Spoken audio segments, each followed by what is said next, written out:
भाई इस बार की फसल कैसी है? अरे भाई, आप तो जानते ही हैं, इस बार बारिश नहीं हुई तो फसल कैसी होगी। हाँ भाई, दिन पर दिन बारिश कम होती जा रही है। आए दिन पेड़ कट रहे हैं, तो ऐसा ही होगा। हाँ भाई, आप ठीक कह रहे हैं। आपको हमने कभी देखा नहीं। आप कहाँ के रहने वाले हैं? भाई मैं पास के बगल के गांव का हूँ। मैंने देखा आप बहुत मेहनत और लगन से काम कर रहे थे। मुझे बहुत अच्छा लगा। आपके पास इतना छोटा खेत है। हाँ भाई, इसी में मेहनत करके थोड़ी बहुत फसल उगा लेता हूँ। इस बार बारिश ना होने के कारण फसल का होना मुश्किल है।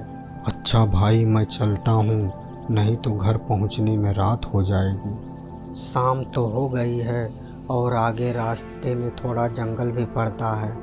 जंगल में बहुत खतरनाक जानवर रहते हैं। इस समय जाना आपके लिए अच्छा नहीं होगा। मैं चला जाऊँगा, जो ईश्वर को मंजूर होगा वही होगा। आप ठीक कह रहे हैं, लेकिन अपना भी तो कुछ कर्तव्य होता है। आज आप इस गरीब के घर रात गुजार लीजिए। हमारे पास जो रूखा सूखा है उसे खाकर रात गुजारिएगा। सुबह फिर आप चले जाना। ठीक है, जैसी आपकी इच्छा। किसान राही को लेकर घर पहुंचता है। वो कौन है? वो एक यात्री हैं। उन्हें घर वापस होने में शाम हो गई, तो मैं उनको अपने साथ लेकर चला आया। रात भर रहेंगे, सुबह वो घर वापस चले जाएंगे। पर हम उन्हें क्या खिलाएंगे? मैं बाजार से थोड़ा पनीर लेकर आता हूँ। तुम खेत से कुछ हरी सब्जियाँ ले आओ।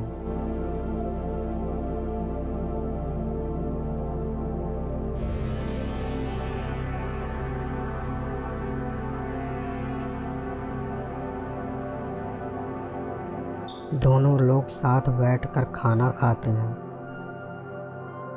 भाई भोजन तो बहुत अच्छा था, मज़ा आ गया। आपके पास ज़मीन बहुत कम है, फिर भी आप इतनी उदारता से साझा करते हैं।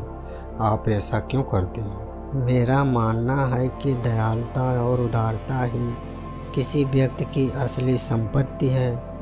अगर आप इसे साझा नहीं कर सकते तो बहुत कुछ होने का क्या फ़ायदा। मेरे पिताजी ने मुझे हमेशा सिखाया है, एक दयालु हृदय सोने से भी अधिक मूल्यवान है। यात्री ने नरेश के चरित्र को और परखने का फैसला किया। क्या अगर मैं आपसे कहूं कि मैं एक अमीर व्यापारी हूं और मैं आपको आपके सबसे बड़े सपने से भी ज़्यादा अमीर बना सकता हूं, तो क्या आप अब भी अपने विश्वास पर कायम रहेंगे?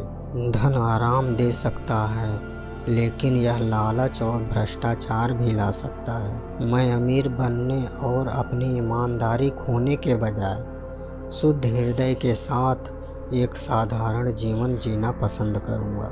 यात्री नरेश के शब्दों से बहुत प्रभावित हुए और अपनी असली पहचान बताई। मैं राजा चंद्रभान प्रताप हूँ।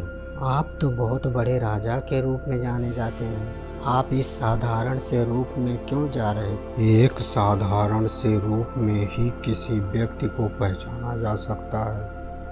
अगर मैं राजा के भेष में आता तो मुझे कोई भी पनाह दे देता। क्या आपके महल के लोगों को मालूम है? हाँ, उनसे मैं बताकर चला हूँ। मैं जा रहा हूँ अपने राज्य की प्रजा की हाल खबर लेने। आप मंत्री को भेजकर हाल खबर पता कर लेते। नहीं, मैं स्वयं जाकर अपने आँख से अपनी प्रजा की स्थिति जानना चाहता हूँ। ठीक है, आप जाइए, साथ में सैनिक को लेते जाइए। नहीं, मैं अकेले एक साधारण यात्री के रूप में जाऊंगा। हो सकता है हमें आने में विलम्ब हो जाए, तो आप चिंता मत करना। ठीक है महाराज। नरेश, तुम एक बुद्धिमान और महान व्यक्ति हो। आपकी विनम्रता और दयालुता ने मुझे एक मूल्यवान सबक सिखाया है। आपकी उपस्थिति से मैं बहुत प्रसन्न हूँ। मैं एक साधारण सा किसान हूँ, लेकिन मुझे खुशी है कि मेरे शब्दों ने आपके दिल को छू लिया है। राजा ने नरेश को उपजाऊ भूमि का एक बड़ा सा टुकड़ा दिया और उसे अपने खेत का विस्तार करने के लिए संसाधन प्रदान किए। महाराज, आप हमें थोड़ा ज़मीन कम कर दो, पर हमारे गांव में कुछ लोगों के पास ज़मीन नहीं है, थोड़ा थोड़ा उनको कर दो, बहुत कृपया होगी। ठीक है नरेश, तुम बहुत दयालु और ईमानदार हो। मैं तुम्हारे व्यवहार से बहुत प्रसन्न हुआ। राजा खुशी खुशी घर वापस आ जाते।